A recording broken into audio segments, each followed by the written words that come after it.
તો સુરતના પલસાણાના કારેલી ગામે એટીએસની કાર્યવાહી જોવા મળી। આ મુદ્દે પ્રેસ કોન્ફરન્સ કરવામાં આવી રહી છે। સિદ્ધાર્થ જયશું।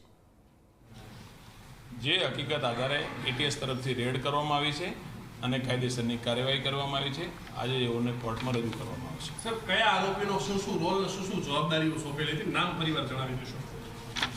ટોટલ 3 આરોપી અત્યાર સુધી પકડાયેલ છે, જેમાં સુનિલ રાજનારાયણ યાદવ છે। એનું કામ છે જે રો મટીરિયલ લાવવાનું, જ્યારે વિજય ગજેરા છે એનું કામ છે મેન્યુફેક્ચરિંગ કરવાનું, જે ઇલેક્ટ્રિક એન્જિનિયર છે। જ્યારે હરીશ કોરાટ જે છે એ હરીશ કોરાટ અલગ અલગ જે કામ સોંપતા હતા બંને તરફથી, એ કામ પોતે કરતા હતા। એમ ત્રણેય જણા મળી અને આ પ્લાન ચલાવતા હતા અને આ આરોપી 3 પકડાઈ ગયેલ છે। કુલ 51 કરોડ રૂપિયાનું ગુજરાત એટીએસ તરફથી 51 કરોડ।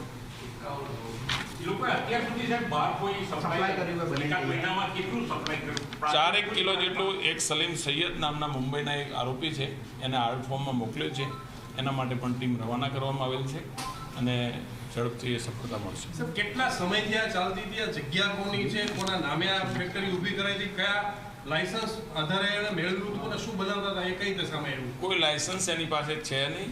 એક જૂનો શેડ હતો, એ એણે 20,000 રૂપિયામાં દર મહિનાના ભાડે રાખવામાં આવેલ હતો અને એ ભાડે કોણે આપેલ છે એની માલિકી છે, એની એટીએસ તરફથી તપાસ કરવામાં આવી રહી છે।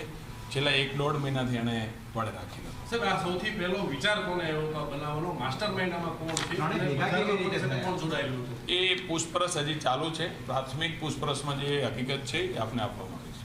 સર, 1.5 મહિનાથી ચાલતું હતું, સ્થાનિક તંત્રના ધ્યાને ન આવ્યું, સીધું એટીએસના ધ્યાને કેમ આવ્યું? ઇન્ફોર્મેશન કોઈ પણ સામાન્ય પોલીસને બી મળી શકે છે, કોઈ એજન્સીને બી મળી શકે છે। એ ઇન્ફોર્મરને વધુ કોણ વિશ્વાસુ લાગે છે એના ઉપર આધાર છે। ના, અગાઉની જે ફેક્ટરીઓ પકડાયેલી છે એની સાથે કંઈ કનેક્શન નથી। આ એક નવો જ પ્લાન હતો અને રિસન્ટલી જ શરૂ થયો હતો અને ઝડપથી ગુજરાત એટીએસ તરફથી એની કોઈ નામ નથી એની અંદર, કે કોઈ બોર્ડ નથી। એક અગાઉ સિંગરોડમાં જેમ ખુલ્લા ખેતરમાં શેડ હોય એ પ્રકારનું એક રેસિડેન્સથી થોડું દૂર એક પ્લાન હતો અને એ પ્લાનની અંદર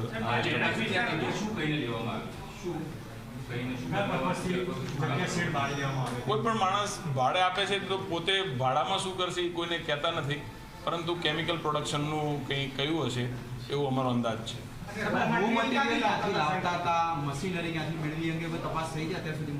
અત્યાર સુધી જેટલી તપાસ થઈ છે, પંચનામાની કાર્યવાહી ચાલુ છે, એ પૂર્ણ થયા પછી વધુ આરોપીના રિમાન્ડ મેળવવામાં આવશે અને એની તપાસ। કુલ પ્રોડક્શન સર 1.5 મહિનામાં કેટલું કર્યું છે, કેટલું વેચ્યું?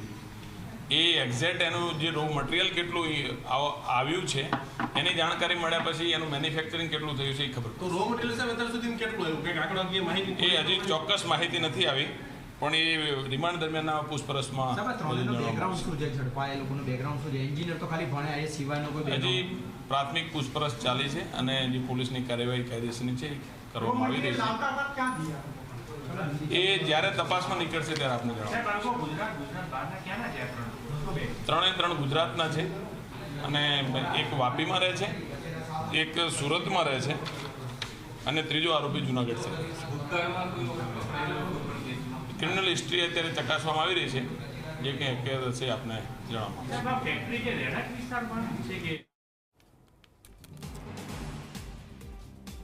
તો મોટી માત્રામાં ડ્રગ્સ બનાવવાનું કેમિકલ ઝડપાયું હતું, તે મુદ્દે કાર્યવાહી કરવામાં આવી રહી છે।